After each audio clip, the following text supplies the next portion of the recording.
Meus irmãos, amanhã, 31 de outubro, celebra-se aniversário da Reforma Protestante, né? 505 anos desde aquele dia quando Martinho Lutero afixou nas portas da Catedral de Wittenberg as chamadas 95 teses. E aquele acabou sendo um marco da reforma, embora o processo da reforma tenha sido muito mais demorado e longo. E eu não queria falar hoje sobre a reforma protestante, mas uma coisa que foi basilar, que foi fundamental para os reformadores e para a igreja que se desenvolveu a partir dali, foi a busca da palavra de Deus.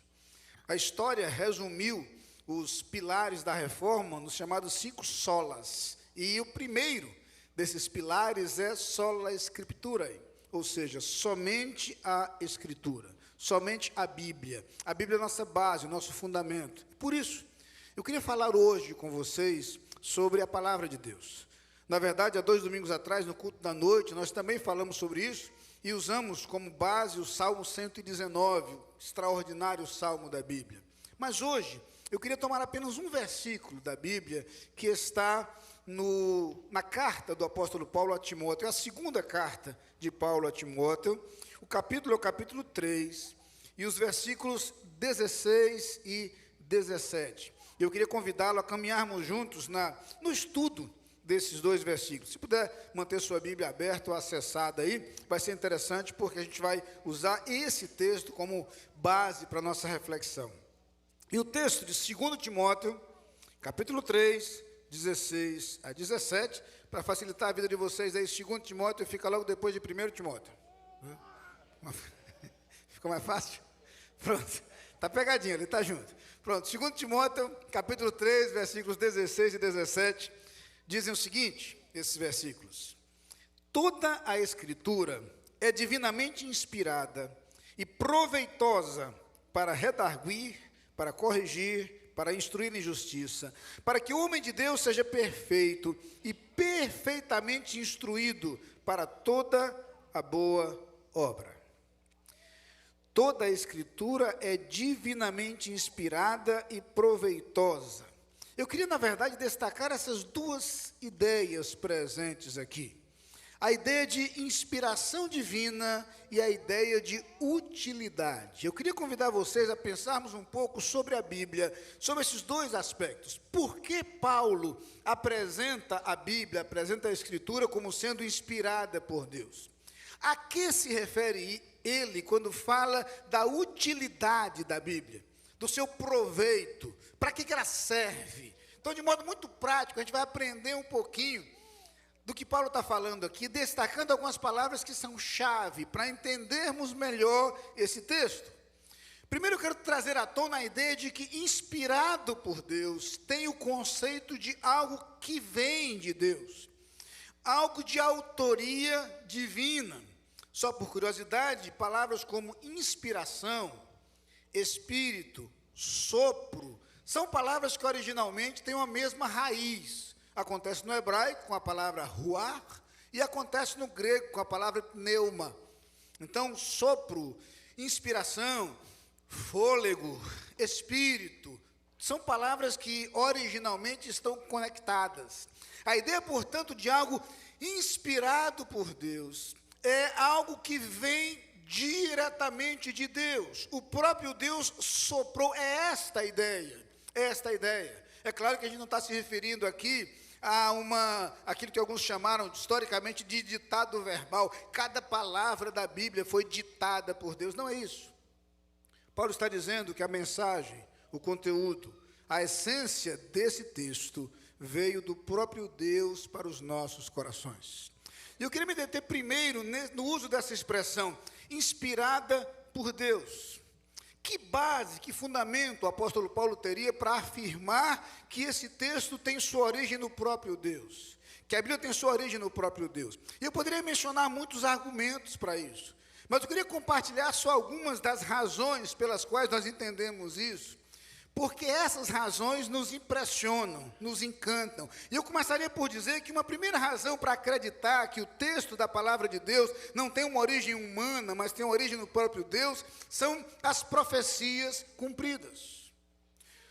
A palavra de Deus traz afirmações daquilo que seria feito, daquilo que aconteceria, e séculos depois, tudo acontece exatamente conforme predito, conforme estabelecido. Nós caminhamos pelas páginas do Antigo Testamento e acompanhamos isso, a apresentação de Deus, daquilo que Ele vai fazer. E então o resultado futuro, exatamente conforme previsto, exatamente conforme predito, exatamente conforme pré-estabelecido. Claro que é preciso entender que há dois tipos de profecia. Existem as chamadas profecias incondicionais e as profecias condicionais. Por exemplo, quando Deus afirma que Ele enviaria o Salvador, esta é uma profecia incondicional. Haja o que houver, aconteça o que acontecer, Deus vai cumprir essa promessa. E é por isso que nós vemos da mesma forma a segunda vinda de Cristo. Esta é uma profecia incondicional. Outras vezes, Deus fazia promessas para o seu povo que eram condicionais. Ele dizia que se o povo fosse obediente, o povo veria os resultados disso. Mas se o povo desobedecesse, sofreria as consequências disso. É assim, por exemplo, que Deus prevê o cativeiro, que acaba acontecendo em Babilônia, quando o povo de Israel vai para o exílio.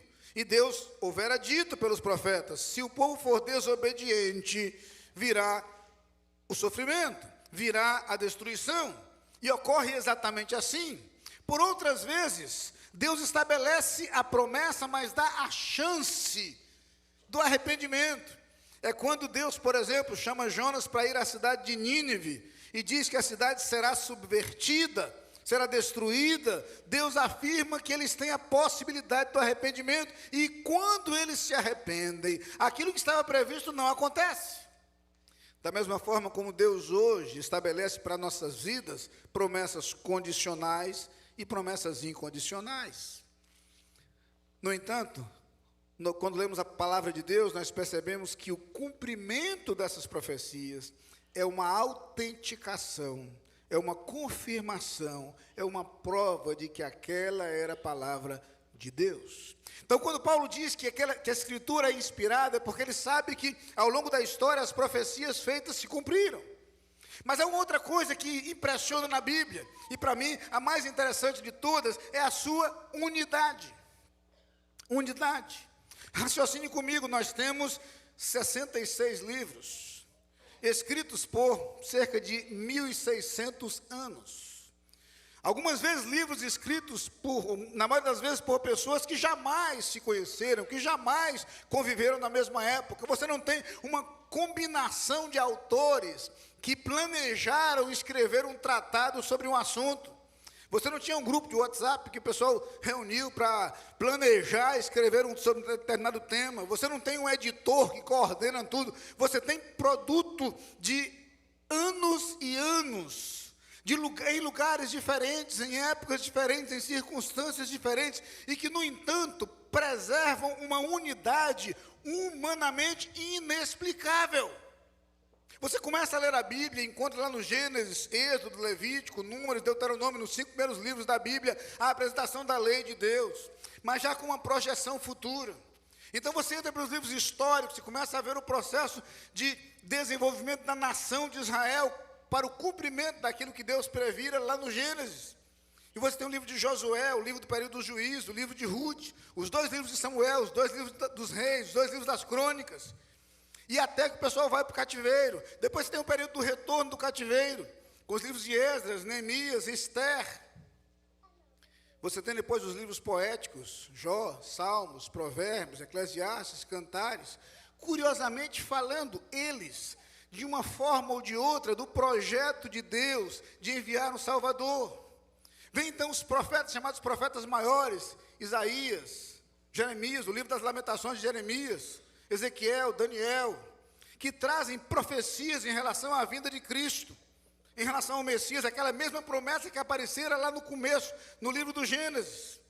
Você tem os profetas menores e eles com focos e ênfases diferentes, mas acabam apontando numa mesma direção. Oséias, Joel, Amós, Obadias, Jonas, Miqueias, Naum, Abacuque, Sofonias, Ageu, Zacarias, Malaquias. E quando você chega no livro de Malaquias, no último livro do Antigo Testamento, no último capítulo do Antigo Testamento, da última página do Antigo Testamento, Malaquias 4:2 diz: mas para vós que temeis o meu nome, nascerá o sol da justiça, e salvação trará debaixo de suas asas. A mensagem é a mesma mensagem de Gênesis 3, daquele que nasceria da semente da mulher para esmagar a cabeça da serpente.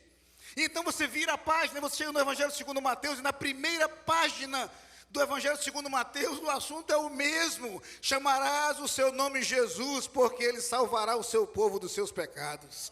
E aí você caminha pelos evangelhos, Mateus, Marcos, Lucas, João agora com uma visão um tanto diferente, mas apresentando a mesma mensagem. A igreja nasce, vem o livro de Atos, vem as cartas de Paulo, Romanos, as 2 cartas a Coríntios, Gálatas, Efésios, Filipenses, Colossenses, as 2 cartas aos Tessalonicenses. Depois as epístolas pastorais, 1º e 2º Timóteo, Tito, Filemão. Vem uma carta geral que apresenta a conexão do Antigo com o Novo Testamento, que é a carta aos Hebreus. Depois as epístolas de Tiago, as 2 de Pedro, as 3 de João, a de Judas. E finalmente o livro do Apocalipse, que aponta para a vitória final de Cristo. E no último capítulo da Bíblia, na última página da Bíblia, o próprio Jesus diz: eu sou o Alfa e o Ômega, o princípio e o fim. Não é possível, não é possível explicar humanamente como uma história dessa de 1.600 anos preserva uma unidade como essa. Isso é extraordinário, isso é encantador, isso é apaixonante. Quando lemos a palavra de Deus, percebemos que Cristo é o centro de toda a Bíblia. Toda a palavra de Deus aponta para uma mensagem: Deus enviaria seu Filho para ser o nosso Salvador. Deus enviou seu Filho para ser o nosso Salvador. E esse Filho de Deus, o Cordeiro digno que foi morto, ele reinará para sempre. Ele reinará para toda a eternidade. Quando Paulo diz essa escritura é inspirada por Deus, ele está dizendo: isso aqui não poderia ter um autor humano, isso seria impossível. Só Deus poderia produzir uma obra como essa, usando o homem, sim, com suas peculiaridades, com suas características, com seus estilos, com suas circunstâncias, com seus propósitos, mas curiosamente preservando uma unidade humanamente impossível de ser explicada, senão por aquilo que Paulo diz: ela é divinamente inspirada. Ela é inspirada por Deus. Mas eu queria lembrar ainda que há uma outra razão, dentre tantas, pelos quais a palavra de Deus é inspirada por Ele, é sua atualidade.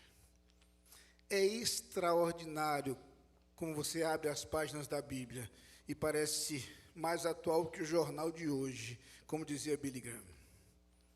É impressionante a atualidade das Escrituras. Quer um exemplo disso? Vejam apenas alguns versículos de Miqueias 7, versículo 3, versículo 5, versículo 6, eu selecionei só alguns por causa do tempo. Mas ele fala da situação que ele encontrava no mundo, e fala especificamente dos líderes que estavam no povo. Ele diz: com as mãos prontas para fazer o mal, o governante exige presentes, o juiz aceita suborno, os poderosos impõem o que querem, todos tremam em conjunto. Não confiem nos vizinhos, nem acreditem nos amigos, até com aquela que o abraça, tenha cada um cuidado com o que diz, pois o filho despreza o pai, a filha se rebela contra a mãe, a nora contra a sogra, os inimigos do homem são seus próprios familiares. Isso foi escrito há quase 3.000 anos atrás, com uma atualidade extraordinária, com uma aplicação incrivelmente presente. É impossível ler esse texto e não lembrar das notícias de 8, 10 anos atrás, quando toda semana tinha escândalo de corrupção pipocando em tudo que é lugar do nosso país. Milhões e milhões, nos apartamentos, nas cuecas, nos prédios, nas salas. Incrivelmente atual o texto da palavra de Deus. Incrivelmente atual. Quando fala sobre o comportamento religioso das pessoas, Paulo escreve a Timóteo, nessa mesma carta, segunda carta, no capítulo 4, versículo 3, ele apela para Timóteo e diz: prega a palavra e explica, porque virá tempo em que não suportarão a sã doutrina, mas tendo comichão nos ouvidos, ajuntarão para si mestres segundo os seus próprios desejos, e não só desviarão seus ouvidos da verdade, mas se voltarão às fábulas. Tu, porém, ser sóbrio em tudo, suporta as aflições, faze a obra de um evangelista, cumpre bem o teu ministério. Prega a palavra, porque virá tempo em que as pessoas ajuntarão para si mestres segundo os seus próprios desejos. Só faltou datar. No começo do século XXI, é extraordinário o modo como a palavra de Deus fala de maneira atual, mas não apenas no cenário coletivo. Quem de vocês não viveu a experiência de, no momento de angústia e dor, abrir as páginas da Bíblia e encontrar um texto no qual Deus falou ao seu coração naquele momento, como se isso acabasse de ser escrito? É isso. Por isso eu quero mencionar ainda só uma última razão pela qual nós entendemos que a Escritura é divinamente inspirada, que é o seu poder. O seu poder. Nenhum livro da Bíblia tem o poder transformador que as Escrituras têm. Nenhuma produção humana tem o poder para tocar o coração dos homens e mudar a vida das pessoas, e mudar a história das pessoas, e mudar a história de comunidades inteiras, que esse livro tem. Que esse livro tem. São histórias fantásticas, e há milhares e milhares de histórias que poderiam ser contadas. No ano passado, nessa época do ano, no mês de novembro, eu estava pregando nos 80 anos de uma igreja que está no meu coração. Igreja Batista de Viração, num sítio, no interior de Pernambuco. Zona rural. Pastoreei lá por 12 anos. Eu tinha meus compromissos no Recife, mas uma vez por mês eu ia para Viração. Todo terceiro domingo do mês eu estava lá. Visitava os membros da igreja a cavalo. Né? Região de sítio mesmo. Apaixonado por aquela igreja. Celebramos 80 anos. Mas um detalhe. Há pouco mais de 80 anos, um dia, um caixeiro viajante que passava por ali, deixou na mão do seu Zezinho um livrinho que ele tinha ganho, e não sabia para que servia, deu para seu Zezinho ler. Era uma Bíblia. Seu Zezinho começou a ler a Bíblia, sozinho, e começou a descobrir a palavra de Deus. E começou a descobrir sozinho a palavra de Deus. E para encurtar a história, já que o tempo não permite, há 80 anos, aquela igreja continua ali salvando vidas, transformando vidas. Hoje, pessoas espalhadas pelo Brasil, inclusive pastores, saíram daquela igreja e daquele sítio, onde alguém acidentalmente deixou uma Bíblia. O poder dessa palavra é indescritível.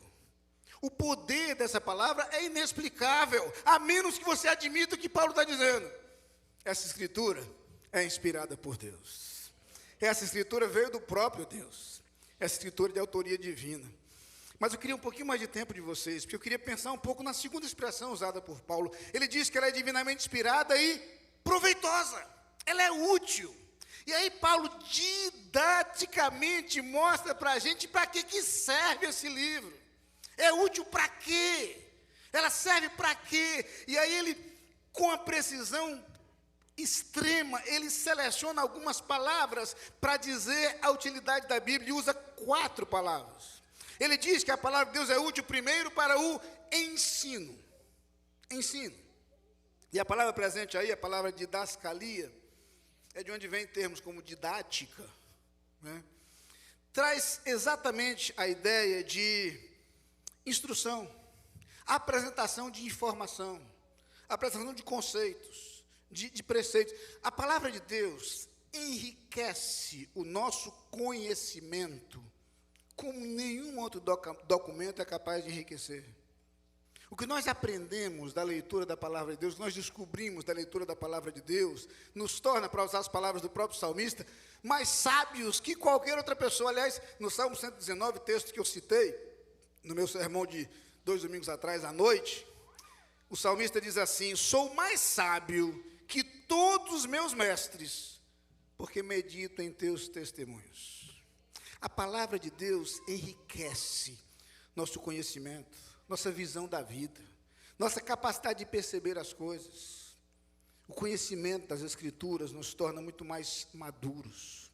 O conhecimento da palavra de Deus nos torna muito mais sóbrios, inclusive para lidar com as circunstâncias da vida. Sim, esse livro é útil para o nosso ensino, para o nosso aprendizado, para o nosso enriquecimento de conhecimento, de informação, sim. Eu gostaria de dizer, como nenhum outro livro, como nenhum outro texto, esse livro tem o poder de nos ensinar. Mas Paulo usa uma outra expressão depois de falar que ele é útil para o ensino. Ele diz que esse livro também é útil para a repreensão. E aí ele usa uma outra palavra, a palavra elechos, tem o sentido de avaliação. É mais ou menos o seguinte, Paulo está dizendo que depois da aula vem a prova. E a Bíblia faz as duas coisas, certo? Ela lhe ensina, mas ela também checa se você aprendeu. Ela também verifica se o seu comportamento está batendo com o que você leu lá atrás. E quando você vai lendo a Bíblia, a própria Bíblia vai chamando sua atenção para o fato de que alguma coisa não está batendo. Tem alguma inconsistênciazinha aí. Tem alguma incoerência. É verdade ou não é? É incrível como ela faz isso. Ela não só ensina para a gente o certo, mas a gente vai lendo e vai descobrindo que tem alguma coisa que não está funcionando. Ela nos alerta, ela nos adverte, ela chama a nossa atenção, ela nos aponta o erro. A gente não pode fechar os olhos ao fato de que o erro acaba sendo indicado. Eu sei que essa parte não é tão agradável. Eu sei que essa parte incomoda. E eu sei que nós somos tentados, às vezes, a deixar de ler, justamente porque ela está incomodando a gente. Você certamente conhece a história daquele garoto que um dia estava acampando, estava muito escuro, onde ele estava acampando, e ele estava com fome. E ele lembrou que tinha um saco de goiabas na barraca. Ele conseguiu acender uma lanterna, meteu a mão no saco de goiabas, e quando ele pegou a goiaba que ia mordendo o primeiro pedaço, ele viu que tinha bicho na goiaba. Aí ele botou a goiaba de lado, foi lá no saco e pegou outra. Quando ele ia comendo, ele botou a lanterna e viu que tinha bicho na goiaba. Aí ele pegou a terceira. E quando ele pegou a quinta goiaba, iluminou e viu que tinha bicho, ele apagou a lanterna e começou a comer as goiabas. Eu conheço gente que faz a mesma coisa. Eu conheço gente que faz a mesma coisa.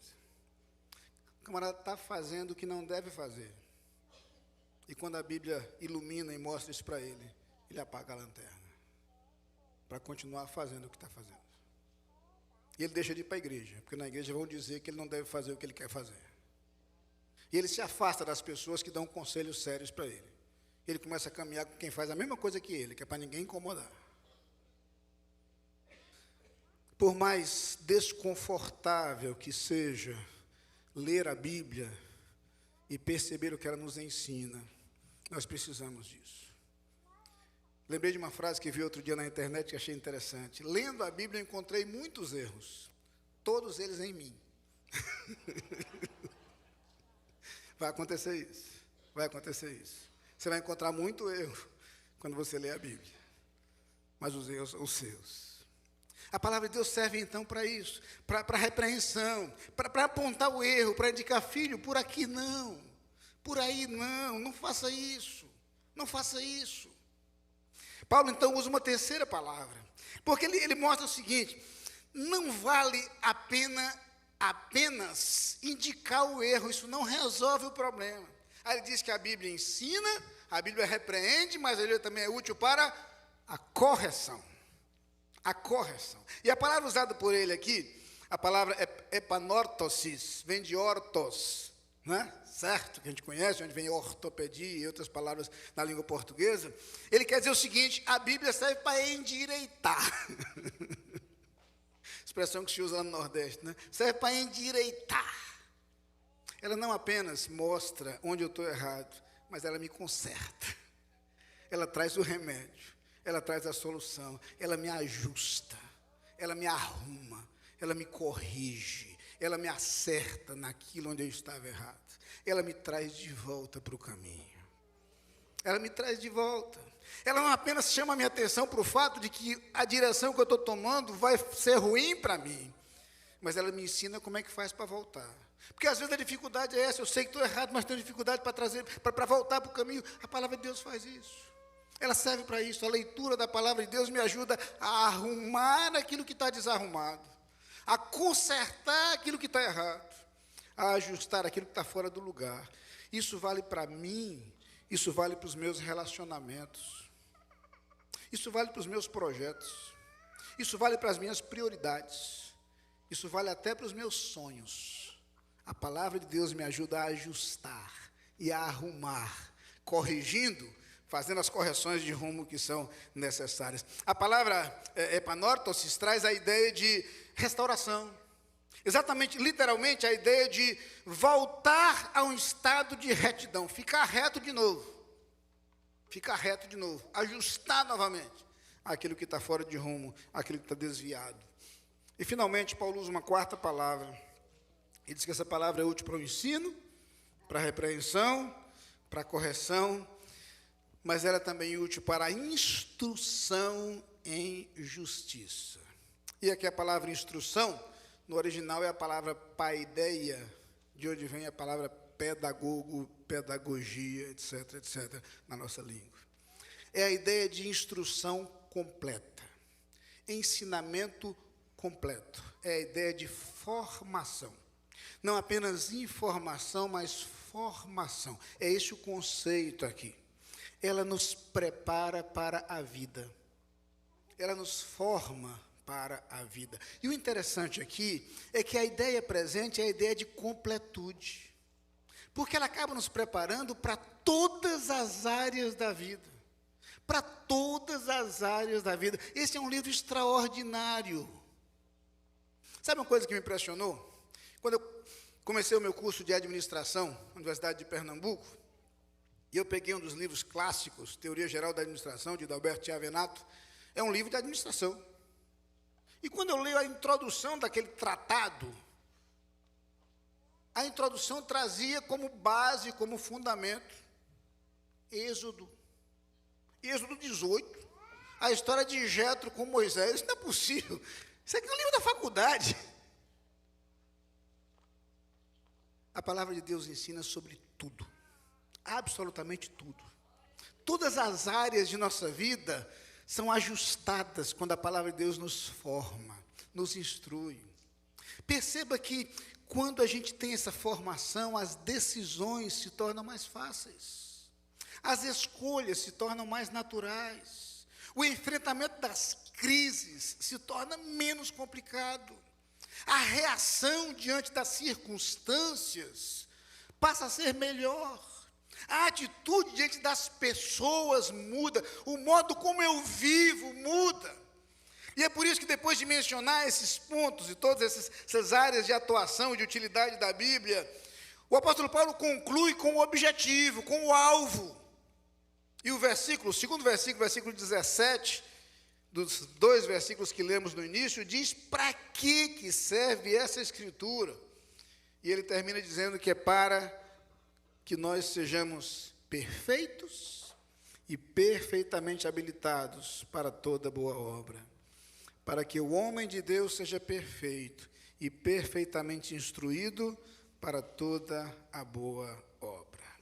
Entende que as duas coisas que Deus deseja encontrar em mim são perfeição e serviço, perfeição e utilidade.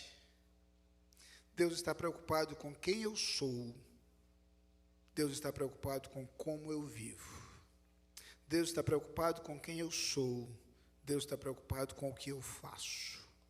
O que eu faço será o resultado de quem eu sou. E o que Paulo está dizendo para Timóteo é que essa palavra produz em mim esses dois resultados. Eu sou aperfeiçoado e eu passo a viver e a servir de modo perfeito. O que eu faço e o modo como eu vivo será um reflexo de quem eu sou. E essa palavra me ensina a ser quem Deus deseja que eu seja. Essa palavra me ensina a fazer o que Deus deseja que eu faça. Ser o que Deus quer e viver como Ele quer. É o desejo de Deus para nós. Mas entenda, não por capricho dele, mas para que eu seja feliz. Porque esta é a vida plena proposta por Deus para nós. Que a palavra de Deus seja nossa fonte. Que a palavra de Deus seja nosso referencial. Que a palavra de Deus seja o instrumento usado por Deus para me moldar, para me formar, para me mudar quando necessário e para me usar, para que a vontade dele se realize em minha vida. Eu tenho esse tesouro à minha disposição. Eu uso tão pouco ele. Eu tenho esse tesouro nas minhas mãos que tem a capacidade de me ensinar, de me apontar quando eu estou errado, de me consertar naquilo que eu preciso, de me preparar para a vida e para todas as áreas da vida. Eu uso tão pouco. Se nós tivéssemos essa palavra como nossa companhia diária, como nossa companheira constante, eu quero lhe assegurar, você erraria menos, você sofreria menos, porque essa palavra nos prepara para viver, e para viver de forma muito melhor, muito melhor. Curve sua cabeça, vamos falar com Deus. Pai querido, eu quero agradecer, Senhor, agradecer o tesouro que colocaste em nossas mãos.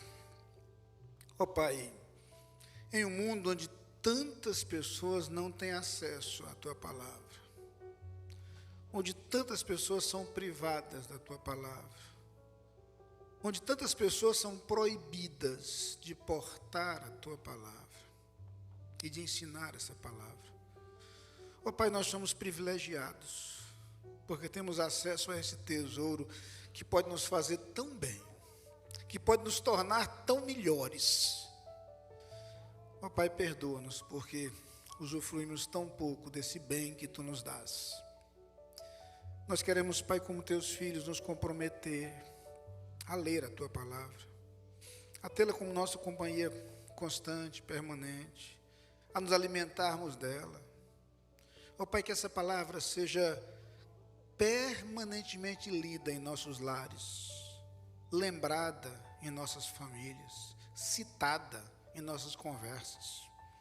Que nós tenhamos contato permanente com esta palavra, Pai, de tal maneira que a nossa vida seja ensinada, admoestada, corrigida, formada por esta palavra.